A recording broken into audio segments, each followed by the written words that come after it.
In this generation, the Ford Puma is a small crossover, and today we have it as Ford Puma ST, the sports version.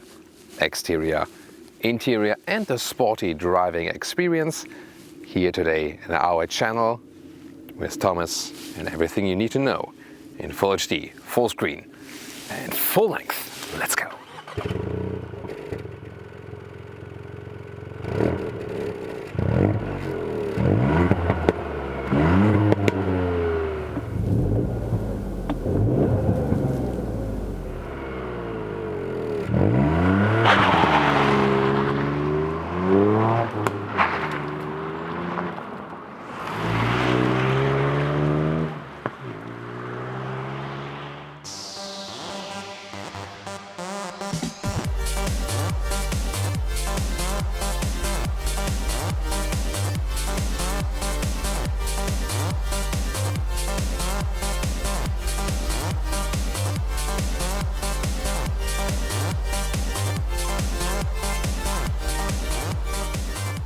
In the front, the Ford Puma in general, you can see a wide front grille, so a sporty look, although it's a crossover, and even sportier than in the ST version with this additional lower bumper here, Ford Performance, and then you have the black frame around and this special honeycomb style structure inside this grille.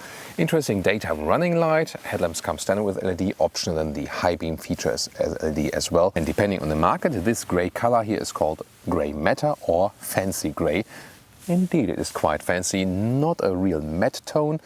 It's a clear paint, but then again, it has some matte characteristic, I would call it that way. The length is at 4 meters 19, 13 foot 7 or 165 inches. So really a small vehicle based on the Fiesta platform, just put a little bit higher here than the ST version, however, with painted wheel arches, very smooth transition, 19-inch wheels, a standard bigger brakes here also with the contrasting red brake calipers, and also the black contrast here in the lower area together with black mirror caps and also black contrasting roof. So really nice sporty styling, definitely. Round shapes here at the side doors, so no distinct dropping line right here.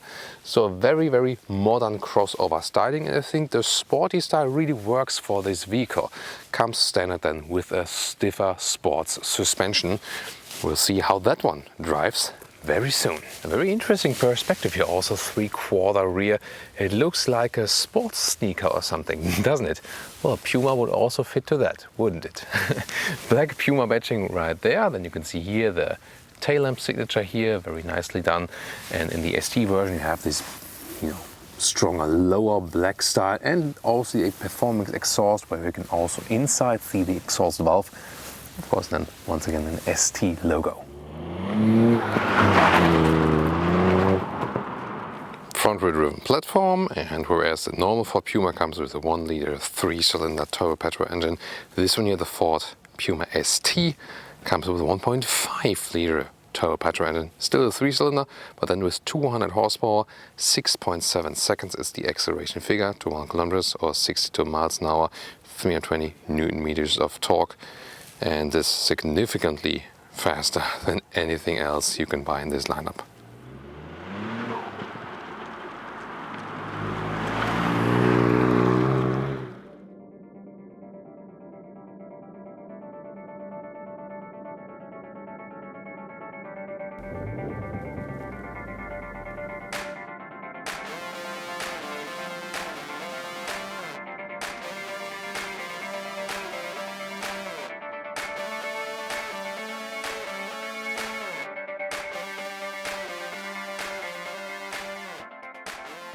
Car key looks like this, here with the ST badge. Simple, but definitely works well. Then the door closing sound. Okay. Inside of the doors, soft touch right here with a soft leatherette. Then basic build quality around this area and also the lower area. Not too logic how this one is here, built for bottles or something, not that usable. Ford Performance badge here and also ST floor mats next to aluminum pedals. Then we have this carbon fiber-like structure here, soft touch on this dashboard, ST steering wheel, flat bottom, ST logo. You control the cruise control here on the left side, and on the right side you have sports buttons here for the sports mode, the S for example, and this is where you go through the modes individually. And then we have the Recaro sport seats. They come standard with the ST. Nice microfiber here on the inside, keeps it tight and cool in summer, warm in winter. ST badging. As far as my research goes, these parts here are leatherette animal free, but then these parts are from animal origin, which is of course not really necessary. Recaro doesn't give us so much information about that though. Getting inside, of course, with the shoe tab, and yeah, these stiff seats here have to slide in for these, and they give you a really good support here, shoulder area and also the lower area, so they really keep you tight together then with the microfiber surface, which is the best for racing. Steering wheel can be controlled in a manual way, up and down, in and out, good process as well. And when I have the seat all the way down with the 1.86 or 6.1, still enough headroom as well. So it is a small car seating position, reminds us of the Fiesta, no doubt. The Puma sets a little bit higher than if you compare it to the Fiesta. It's not the most comfortable vehicle for tall people. And then also here the seats, they're good again for sporty driving, but they're really stiff from the bolsterings, so you definitely lose comfort then. Just have to know that. Well, here in the Puma ST you almost have everything the Puma has to offer. That's why, I mean, it's one of the most expensive or the expensive Puma, but comparing to the high trim levels with the Puma in general, like Titanium X or ST Line X, this is not so much more expensive because you already have everything in it. 8-inch touchscreen here is also standard, here with Apple CarPlay or Android Auto. Left side 12.3-inch digital instruments, B&O sound system. The most sophisticated one for this vehicle is also standard, and you can see in the lower part still manual climate knobs, so that's also easy to control that while driving. Only comes with a 6-speed manual, but the shifts are so great, how you can put in the gears so crisp and precise. One of the best things about this vehicle. Charging your smartphone, USB-A in the front doesn't fit in there that well actually. 12-volt power supply, then you have a manual handbrake. You can also deactivate the ESC. Who would do that? And then some adaptive cup holders, also illuminated, and then this middle middle armrest here, not so well attached, but at least some more space underneath. And then details here to the screen. So when you have the CarPlay mounted, let's listen here to the B&O sound system, which has a quite intensive bass. So for a small car segment here, yeah, really an intensive bass experience. Yeah. Then integration like this is actually quite nice. However, when you go back to the Ford Sync system, the maps is then here your smartphone and not the real GPS map of the car. You have to unplug your phone so that the real GPS from the car is working. That's of course really poor from that integration. Why shouldn't it work during that? And then it does basically the job. So meanwhile the system, it's not a super fancy one, but rather easy to control. And you still have a manual volume knob, that's good, and also manual tune knob like that. And here you have the digital instruments, like with performance details. Here you can also activate the launch control then, because it's a manual gearbox that will reduce the RPMs a little bit at startup. You can press the S button, then you go to the sports mode, and the gauges change as well. Get to this red screen. Mode button also not only changes to sport but also to racetrack, where you can see in the left lower part the ESC is being deactivated, or once again then back to normal or eco mode here with reduced throttle input or electronics. So you can change around a little bit right there.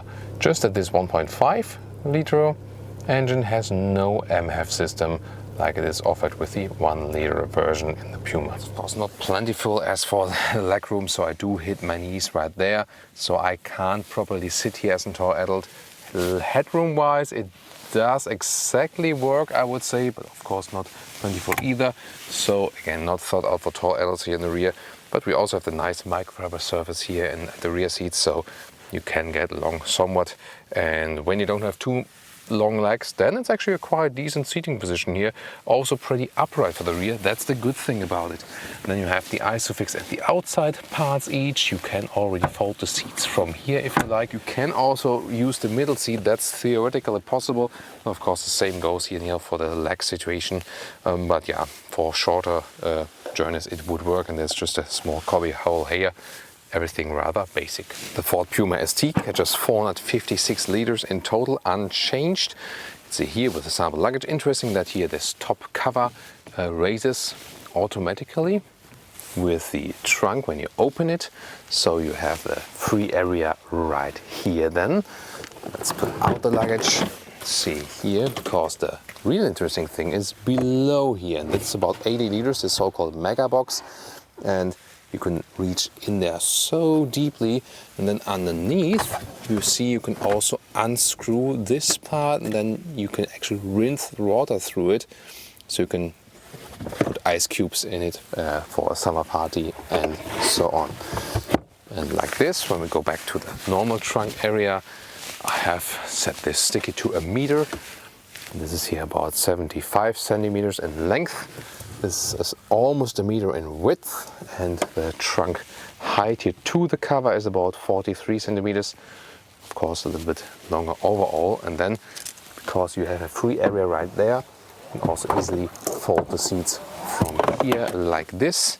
And the total length up to where I would be sitting is 1.50 meters.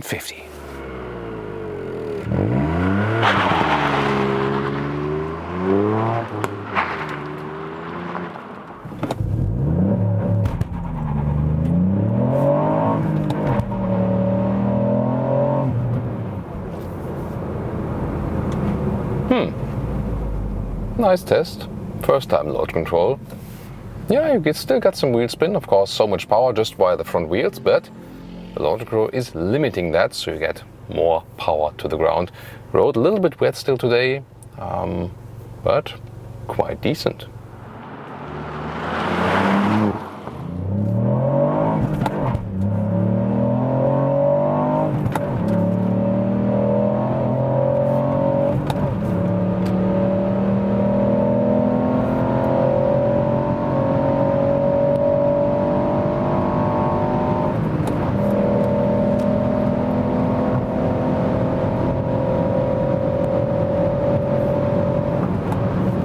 That's almost 200 kilometers an hour, 125 miles per hour, so impressive acceleration for such a small vehicle. Here at higher speeds, of course, high wind noises, the car is not laid out to do that, but good test here on the German motorway to test the high speed capabilities. Sport suspension, so really stiff on the road, but here good control, also very precise steering input here at higher speeds. A little bit feeling like on a Nürburgring Nordschleife, but again you hear how I have to raise my voice, but considering it's such a small vehicle, I have a good controlled feeling over that car. Now hard on the brakes, again good control, of course bigger brakes being used here. Now reducing the speed to 80, easy going, then it's also okay with the noise insulation, and we can keep it in a higher gear and so on and so on. In the sports mode the RPMs are turned up a little bit higher, so this helps with throttle input. But however, with a manual gearbox vehicle here, the driving modes are not that crucial. They change, of course, something with the electronics, and in the race mode you can even deactivate the ESC, which we are not doing right here. Yeah, but yet again, you know, this is not the most crucial thing. Usually also in the normal driving mode, this car will behave really, really sporty. So we can go here in the tunnel, lower the window on this side, and let's hear something from that sound.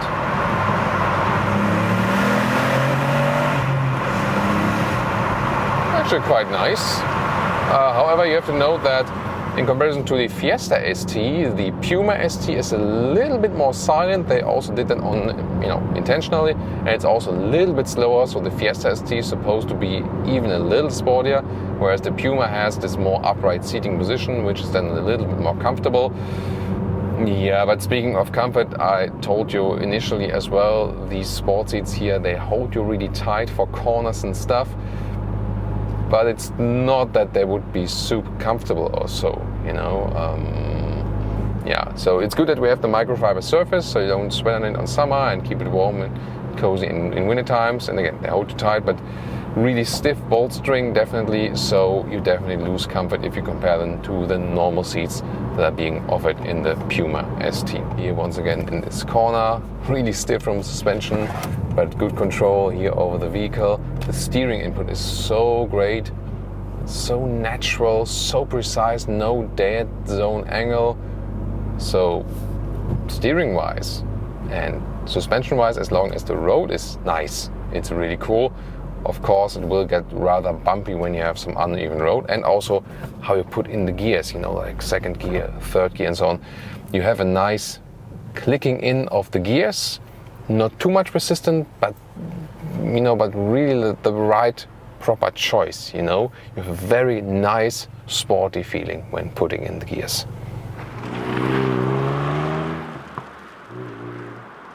And now once again acceleration when we are already at speed, going from about 100 kilometers to whatever.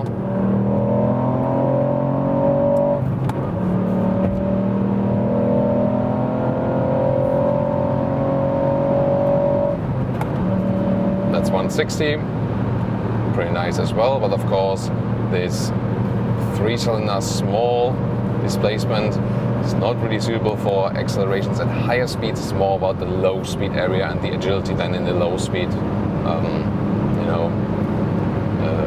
behavior, but that's totally okay for this car no matter what.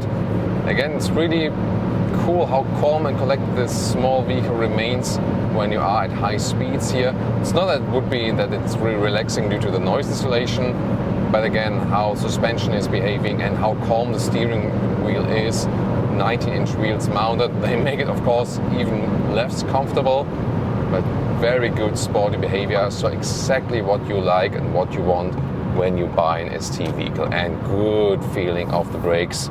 So once again, really a lot of fun to drive it here in such a fast way.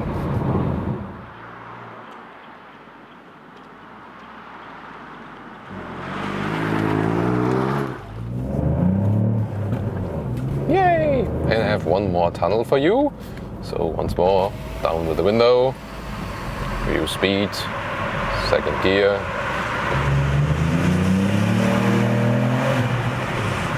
Yeah, why not? I mean, it's not too exaggerated, but yeah, definitely nice and sporty.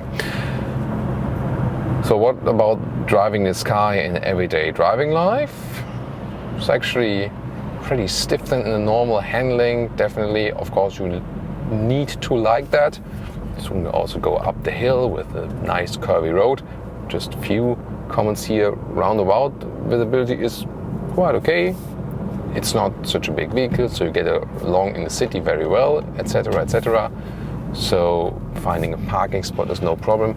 And once again, this great steering here is helpful in everyday driving situations, but also then when driving it sporty. So it's actually both. Now here, back a gear, a little bit wet road, nice curvy roads ahead. See here, once again, I don't have to turn the steering wheel that much. Great natural feeling, accelerating out of the corners. Differential lock also here. We have the car with the performance pack that also includes then the launch control we've shown to you. Here we go. And so nice out of the corners as well, so you don't feel like, oh, this is so bad because it's front wheel drive only. It's really good how calm and collected this car is also remaining here with front wheel drive only, and also some wet roads and some leaves on the road as well. Beautiful impressions here, beautiful driving impressions here for you. So I hope you really enjoy that.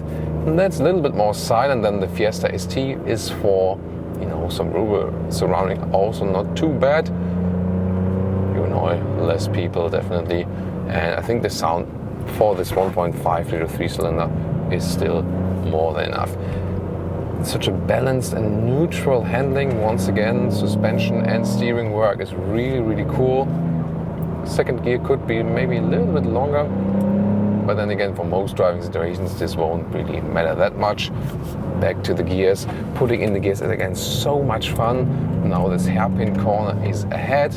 Let's see how the car is handling that one. Also leaves on the road, a little bit slippery. but not too much that it would push over the front wheels. I think this was really well done. So job well done here, all the sports engineers at Ford. Here out of the corner once again, very collected. Yeah, such a small, fun sports machine, definitely. On the cost of comfort, so the ST models at Ford are really, you know, without so much compromise. So just for sports car lovers that don't want to pay too much money for a true sports car, want to have it based here, you know, on a reasonable platform. And I mean, for 32,000 euros, yeah, still one of the, you know, sportiest cars here in the affordable segment.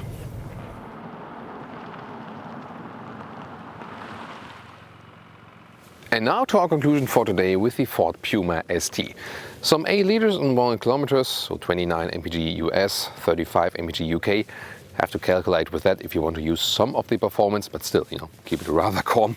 So this is like a realistic mix in the fuel economy. Of course, a lot for such a small vehicle, but you also get a lot of performance from this 1.5 liter 3-cylinder turbo petrol engine. So great boost also, especially in lower speed areas. And also the suspension is really keeping it very calm and collected. Of course, you do lose comfort in everyday driving life, especially with the 19-inch wheels here in the combination, which are standard for the Ford Puma ST. The same also counts for the seats. They keep you really tight, that's good, and also the microfiber surface is nice. But then again, leather parts, not really necessary. And of course, they also give you less comfort. So this is a sports car in a small segment without compromise. Wheels, suspension, seating position, seats itself, they are all set on a true sporty experience, which is a lot of fun when you have even roads. But you definitely lose a lot of comfort. You just have to be aware of that. So that's definitely your choice. I think a really great styling here also with the, you know, somewhat matte color. It's not a real matte color, but it looks like it from some angles. And also with the modern daytime running light and so on. I think it works very well that this Puma crossover is also set now on the sporty tone, going back to its original form a little bit more. The interior build quality here and there, you could have some improvements, no doubt about that. That's not where Ford is really good. What is excellent is the steering feel. That's so natural and so great, so sporty. And also the manual gearbox is awesome, how you can put in the gears and so on. Two of the best things about this vehicle here. And of course, really surprising yet again, this immense trunk area here, that it goes so deep that you can use very, very well. Although this one is still the ST version. Looking forward to your feedback now. Put it there in the comments and also join us for the very next time.